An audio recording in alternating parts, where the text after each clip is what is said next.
नमस्कार दोस्तों। तो कैसे हैं आप लोग? हमारे चैनल डॉक्टर झकास में आपका स्वागत है। सबसे पहले मैं आप लोगों को धन्यवाद देना चाहता हूँ क्योंकि हमारी पहली वीडियो हाइपरटेंशन जो कि हमने बनाई थी उसको आपका ढेर सारा प्यार मिला है, कमेंट्स मिले हैं, लाइक मिले हैं, सब्सक्रिप्शंस मिले हैं, उसके लिए आपका धन्यवाद। दोस्तों उससे उसके बाद मैं चैनल के बनाने का मकसद आपको बताना चाहता हूँ। हमारे चैनल बनाने का मकसद हम जैसे भाइयों और उनकी बहनों को मेडिकल टॉपिक्स को इजीली सिंपल लैंग्वेज में समझाना है। चलिए दोस्तों, एंजाइना पेक्टोरिस के बारे में शुरू करते हैं। आज हम लोग क्या देखेंगे? सबसे पहले हम केस स्टडी देख रहे हैं एंजाइना पेक्टोरिस के पेशेंट की। उसके बारे में हम इंट्रोडक्शन देखेंगे, उसके बाद उसके साइलेंट फीचर देखेंगे, पेशेंट की हिस्ट्री लेंगे हम, उसके बाद उसके पेशेंट का एग्जामिनेशन करेंगे, क्या क्या एग्जामिनेशन करने हैं। उसके बाद हम डायग्नोसिस बनाएंगे, पेशेंट का क्या डायग्नोसिस बनता है। उसके बाद कुछ इंपॉर्टेंट क्वेश्चंस लेंगे। चलिए दोस्तों, समय को ना गवाते हुए शुरू करते हैं। दोस्तों, एंजाइना पेक्टोरिस। दोस्तों, आपने ये वर्ड एंजाइना पेक्टोरिस पहले बहुत बार सुना होगा। अगर नहीं सुना है तो आप सही जगह पे आए हैं, क्योंकि मैंने भी पहले कभी नहीं सुना था। आज पहली बार सुना है और आपको समझा रहा हूँ दोस्तों एंजाइना पेक्टोरिस ये दोस्तों एक तरह का बॉडी का फिजियोलॉजिकल पेन होता है, जो कि ऐसा पेन होता है कि मानो बहुत सारी हड्डियां एक बार में टूट जाती हैं। उस तरह का पेन होता है, बहुत ज़्यादा सीवियर पेन इसको हम कह सकते हैं एंजाइना पेक्टोरिस को, जो कि एक्सटर्नल एरिया में अक्सर हम लोगों को दिखता है। तो दोस्तों, एंजाइना दो तरह का होता है। एक होता है स्टेबल एंजाइना और दूसरा होता है अनस्टेबल एंजाइना। अगर स्टेबल एंजाइना है तो हम लोग उसको अपने जनरल प्रैक्टिस में उसका ट्रीटमेंट दे सकते हैं, उसको कुछ मेडिसिन दे के उसको ठीक कर सकते हैं, मतलब ठीक क्या, उसको आगे बढ़ा सकते हैं।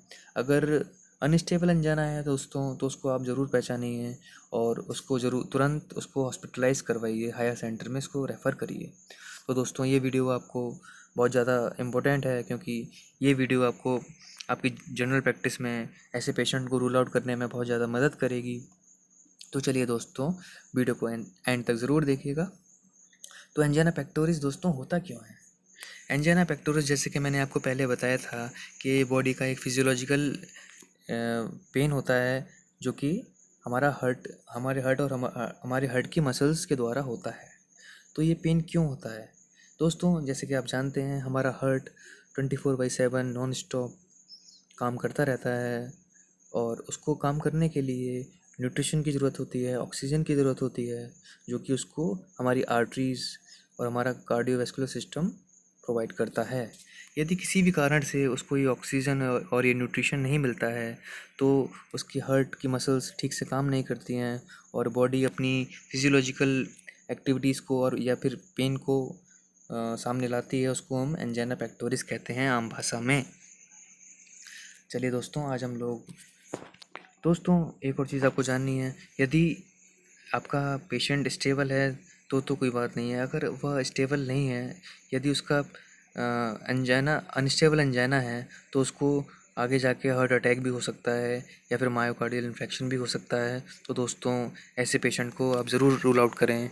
तो दोस्तों, चलिए शुरू करते हैं। दोस्तों, हम पेशेंट के साइलेंट फीचर देखेंगे। जब आपकी प्रैक्टिस में पेशेंट आएगा तो हम उससे क्या क्या क्वेश्चंस पूछेंगे, क्या क्या उसके फीचर्स रहेंगे। पहला जो फीचर रहेगा उससे हम पूछेंगे, ये वो हमें बताएगा कि उसको पेन हो रहा है और चेस्ट में डिस्कम्फर्ट तो नहीं है। ये हम सबसे पहला हमारा क्वेश्चन रहेगा कि do you have any pain और डिस्कम्फर्ट इन द चेस्ट। और दूसरा क्वेश्चन रहेगा कि आप अपने दर्द को, आपके चेस्ट डिस्कम्फर्ट को आप किस तरह बताएंगे। या आप ये बता रहे हैं कि आपके चेस्ट में हैवीनेस हो रही है या फिर आपके चेस्ट में बर्निंग सेंसेशन हो रहा है, आपके चेस्ट में टाइटनेस हो रही है। पेशेंट आपको बताएगा कि मेरे चेस्ट में टाइटनेस हो रही है, स्टैबिंग पेन होता है उसको दोस्तों, ऐसा लगता है कि कोई उसको चाकुओं से उसके सीने को छलनी कर रहा है, ऐसा पेन हो रहा है, या फिर प्रेशर आपके छाती पे हो रहा है। ये आप पूछेंगे उससे। तो तीसरा क्वेश्चन आप पूछेंगे दोस्तों कि आपको जो दर्द होता है वो नॉर्मली खड़े खड़े होता है, या फिर आप कभी वॉकिंग करते हैं, या कोई आप हैवी एक्सरसाइज वगैरह करते हैं, या फिर कहीं आप सीढ़ी वीढ़ी चढ़ते हैं तब आपको दर्द ज़्यादा होता है। ये दोस्तों पूछना बहुत ज़रूरी है। इस एंजाइना के लिए पूछना बहुत ज़्यादा ज़रूरी है दोस्तों। अगला आप पूछेंगे, when did you get the pain. ये दोस्तों बहुत ज़्यादा इम्पोर्टेंट क्वेश्चन है। आप आपको कब पेन होता है? यदि आपको पेन होता है तो अगर आप रुक जाते हैं, कोई एक्टिविटी कर रहे हैं उसको आप रोक देते हैं, तो आपका पेन रुकता है या नहीं। ये दोस्तों एंजाइना में बहुत ज़्यादा ज़रूरी है, क्योंकि एंजाइना में यदि आप कोई काम कर रहे हैं तो अगर आप अपना काम रोक दें, अपनी एक्टिविटी रोक देते हैं, या फिर दोस्तों ग्लिसरीन ट्राइनाइट्रेट की 5 mg की गोली आप उसकी जीभ के नीचे दबा देते हैं, तो कुछ समय के लिए उसका दर्द कम हो जाता है। यदि वो दर्द कम नहीं हो रहा है तो दोस्तों प्लीज़ फ़ौरन उसको हायर सेंटर रेफ़र कर दीजिए, क्योंकि उसको अनस्टेबल एंजाइना हुआ है। चलिए दोस्तों आगे देखते हैं। उसको आप पूछेंगे, दर्द दर्द कहाँ पे हो रहा है, where did you get the pain. दर्द कहाँ पे हो रहा है, वो दोस्तों अपनी एक उंगली से दर्द को नहीं बता पाएगा, क्योंकि उसका पेन आगे से एक्सटर्नल रीजन से बैक की तरफ जाएगा। उसका पेन एक्सटर्नल रीजन से एल्बो जॉ की तरफ जाएगा। उसका पेन आर्म की तरफ जाएगा। उसका पेन पूरी बॉडी में जाएगा। रेफर्ड पेन रहेगा उसको। एक जगह पिन पॉइंट पेन नहीं रहेगा दोस्तों उसको। उसका पेन रेफर्ड रहेगा। उसका पेन ज़्यादातर लेफ़्ट हैंड साइड में जा सकता है, उसके जॉ रीजन में जा सकता है। और आगे दोस्तों देखते हैं, उसकी हिस्ट्री लेंगे हम दोस्तों कि आप स्मोकिंग तो नहीं करते हैं कहीं, क्योंकि स्मोकिंग पेशेंट में ज़्यादातर कार्डियक अरेस्ट बहुत होते हैं दोस्तों, तो इसका ज़रूर ख्याल रखना है आपको। उसकी डायबिटीज़ के बारे में पता करना है दोस्तों। डायबिटीज़ बहुत ज़्यादा मेजर कारण है कार्डियक अरेस्ट या फिर एंजाइना का। हाइपरटेंशन की हिस्ट्री लेंगे। उसकी फैमिली हिस्ट्री लेना बहुत ज़रूरी है दोस्तों। फैमिली हिस्ट्री में अक्सर देखा जाता है हार्ट डिसीज़ के बारे में। और उसकी पुरानी पास्ट हिस्ट्री देखेंगे, उसको कोरोनरी आर्टरी डिसीज़ तो नहीं है कहीं, तो उसके बारे में मैं आपको बताऊंगा आगे जाके। दोस्तों चलिए देखते हैं आगे एग्ज़ामिनेशन क्या क्या हम करेंगे उसके। दोस्तों सबसे पहले तो हम उसका हाइपरटेंशन का एग्ज़ामिनेशन करेंगे दोस्तों, क्योंकि हाइपरटेंशन एक बहुत ज़्यादा इम्पोर्टेंट रीज़न है एंजाइना पेक्टोरिस का। तो हम उसकी हाइपरटेंशन को ज़रूर रूल आउट कर लें। हाइपरलिपिडीमिया, ये दोस्तों आपको मैं पहले भी बता चुका हूँ कि हाइपरलिपिडीमिया कोलेस्ट्रॉल या फिर ट्राइग्लिसराइड का ज़्यादा ब्लड में ज़्यादा बढ़ जाना होता है। तो हाइपरलिपिडीमिया की वजह से ये हमारी आर्टरीज़ में, हमारी कोरोनरी आर्टरीज़ में डिपॉजिट होने लगता है। उसकी वजह से हमारी कोरोनरी आर्टरीज़ या फिर नॉर्मल आर्टरीज़ भी नैरो हो जाती हैं। उसकी वजह से ऑक्सीजन और न्यूट्रिशन हमारी हार्ट मसल्स को कम पहुंच पाता है। तो ये भी देख लें दोस्तों। डायबिटीज़ भी ज़रूर देखें, जो कि मैंने आपको पहले ही बताया है। और ये ऑर्टिक स्टेनोसिस, ये वर्ड दोस्तों आपने पहली बार सुना होगा। तो ऑर्टिक स्टेनोसिस मतलब होता है, और जो आपका ऑर्टा है उसमें स्टेनोसिस हो जाती है, मतलब उसके जो वॉल्स होते हैं वो सकरे हो जाते हैं, पतले हो जाते हैं। उसकी वजह से भी कार्डियक अरेस्ट या फिर एंजाइना पेक्टोरिस हो सकता है। चलिए दोस्तों अब उसका डायग्नोसिस आप बनाएंगे। डायग्नोसिस में आपका पेशेंट एंजाइना पेक्टोरिस से पीड़ित पाया जाएगा। उसका जो रीज़न होगा वो एंथ्रोस्क्लेरोटिक कोरोनरी आर्टरी डिसीज़, मतलब उसकी जो आर्टरीज़ हैं उसमें फैट की या फिर लिपिड की एक लेयर जम गई है, उसकी वजह से उसकी आर्टरी नैरो हो गई है। तो ये आपका पेशेंट का डायग्नोसिस भी हो गया है दोस्तों। तो दोस्तों आप एक नॉर्मल पेन, एक गैस के पेन और एक एंजाइना के पेन में डिफरेंस कर सकते हैं। जो नॉर्मल गैस का पेन रहेगा वो आपके एपिगैस्ट्रिक रीजन तक रहेगा, और जो एंजाइना का पेन है वो चलते फिरते पेन होगा। कोई एक्टिविटी कर रहे हैं उसकी वजह से पेन ज़्यादा होगा, और आप अपनी एक्टिविटी रोक देंगे या फिर 5 mg की ग्लिसरीन नाइट्रेट की गोली आप अपनी जीभ के नीचे डाल देंगे तो उसका पेन कम हो जाएगा। तो यही डिफ्रेंशिएशन है एंजाइना में और नॉर्मल गैस्ट्रिक पेन में। चलिए दोस्तों आगे देखते हैं कि आप कैसे इसकी जो ग्रेड हैं एंजाइना की दोस्तों, ये कैनेडियन कार्डियोवैस्कुलर सोसाइटी ने 4 ग्रेड बनाई हैं। उनमें से चारों ग्रेडों को अलग अलग मानकों पे उन्होंने बनाया है। पहली जो ग्रेड है उसमें क्या होगा दोस्तों, उसमें आप अगर ज़्यादा मेहनत का काम बहुत टाइम लंबे समय तक करते हैं, कोई ज़्यादा एक्सरसाइज करते हैं, तो आपको हल्का सा दर्द चालू हो जाएगा। तो उसको हम पहली ग्रेड में लाएंगे। उसको ज़्यादा खतरे की बात नहीं है, उसको आप नॉर्मल ट्रीटमेंट देके आप ठीक कर सकते हैं। उसकी डाइट को मैनेज करके, उसको फिजिकली एक्टिविटीज़ करा के, उसको कुछ मेडिसिन दे के आप उसको ठीक कर सकते हैं। सेकंड ग्रेड में दोस्तों उसको सीढ़ी चढ़ते वक्त या फिर उतरते वक्त 2-3 बार चढ़ता है उतरता है तो उसको थोड़ा सा दर्द चालू हो जाएगा। तो अब वो आपकी सेकंड स्टेज हो गई है, सेकंड ग्रेड हो गई है। तीसरे ग्रेड में आपको अगर सीढ़ी ज़्यादा कर जाता है, क्लाइंबिंग ज़्यादा करता है, तो उसको एक मार्क्ड लिमिटेशन हो जाएगी उसको, मतलब एक ठीक ठाक पेन होने लगेगा, तो उसको थर्ड ग्रेड में हम लेंगे। फोर्थ ग्रेड में दोस्तों वो खड़े खड़े ही उसको दर्द चालू हो जाएगा, मतलब ना कोई काम कर रहा है, ना कोई कुछ कर रहा है, ना कोई एक्टिविटी कर रहा है, तो भी उसको पेन होता रहेगा। तो वो बहुत सीवियर कंडीशन है दोस्तों, तो उसको फ़ौरन हॉस्पिटलाइज करना मांगता है। चलिए दोस्तों, जैसे कि आज का टॉपिक थोड़ा सीरियस है तो हम लोग मज़ा मस्ती थोड़ा कम कर रहे हैं दोस्तों, तो प्लीज़ आप अभी यदि अभी तक बने हुए हैं तो आपका बहुत बहुत धन्यवाद। चलिए दोस्तों, आगे शुरू करते हैं। अब आप इन्वेस्टिगेशंस क्या क्या करेंगे एंजाइना पेक्टोरिस में। इन्वेस्टिगेशंस बहुत ज़रूरी हैं दोस्तों। सबसे पहले आप उसका हीमोग्लोबिन टेस्ट करा लें। यदि उसको अनीमिया है तो अनीमिया की वजह से भी ऑक्सीजन जो हार्ट तक कम पहुंच सकती है, तो अनीमिया का टेस्ट ज़रूर करा लें। उसकी ईसीजी ज़रूर करा लें। ये दोस्तों कार्डियोवैस्कुलर डिसीज़ में ईसीजी का बहुत ज़्यादा रोल है। ईसीजी के बारे में भी हम आगे एक सीरीज़ लाने वाले हैं, तो उससे पहले हम ईसीजी के जो बेसिक चीज़ें हैं वो आज देख लेंगे। तो ईसीजी ज़रूर करा लें। ईसीजी में हमको मेनली क्या देखना है, हमने उसकी एसटी वेव्स को ज़रूर देखना है, वो हम आगे बताएंगे, पूरी वेव्स के फॉर्म में बताएंगे दोस्तों। और आगे उसका इकोकार्डियोग्राम। दोस्तों इसमें एक बहुत ज़्यादा महत्वपूर्ण चीज़ है कि नॉर्मल ईसीजी, कभी कभी एंजाइना पेक्टोरिस के पेशेंट का जो ईसीजी नॉर्मल स्टेज में, जब वो रेस्ट में है तो उसका ईसीजी भी नॉर्मल आ सकता है, तो उसको हम एक्सरसाइज करके ईसीजी कराते हैं।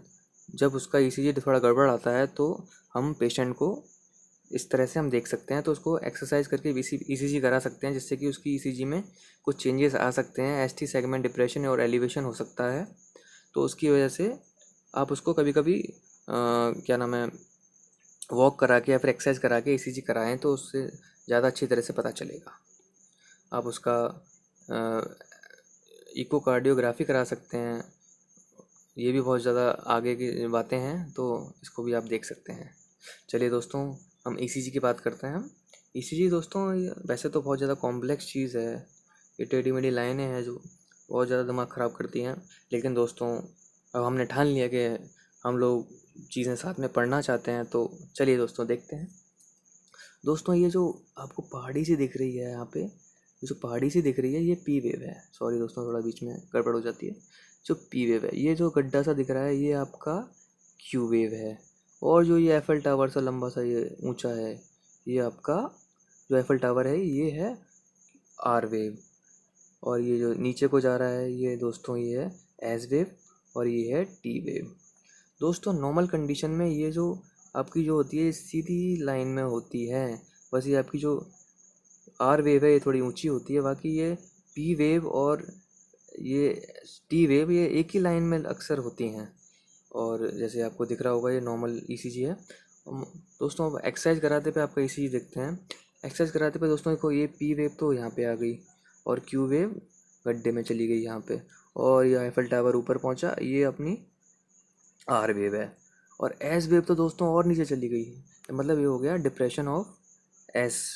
एस और टी वेव दोस्तों ये है, तो एस टी वेव इन वाली वेव से नीचे पहुंच गई है, इसका मतलब ये depression of S T wave हो गया है दोस्तों। ये जानना बहुत ज़रूरी है, डिप्रेशन हो गया है इसमें।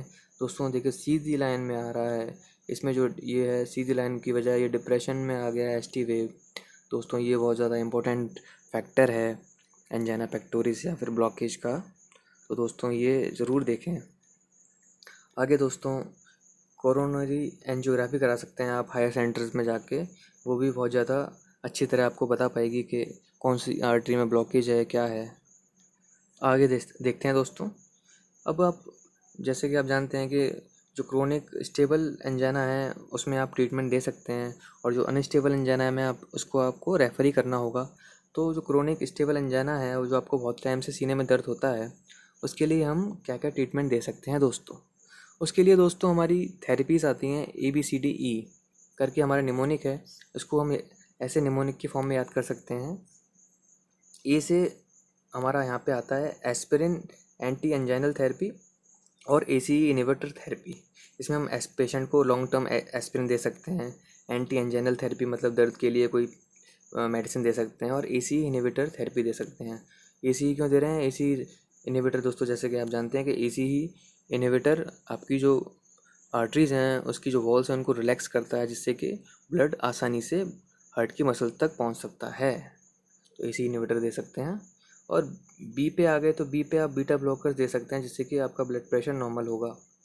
सी में दोस्तों आपको अगर यदि वो सिगरेट पीता है तो सिगरेट बंद करानी पड़ेगी उसकी।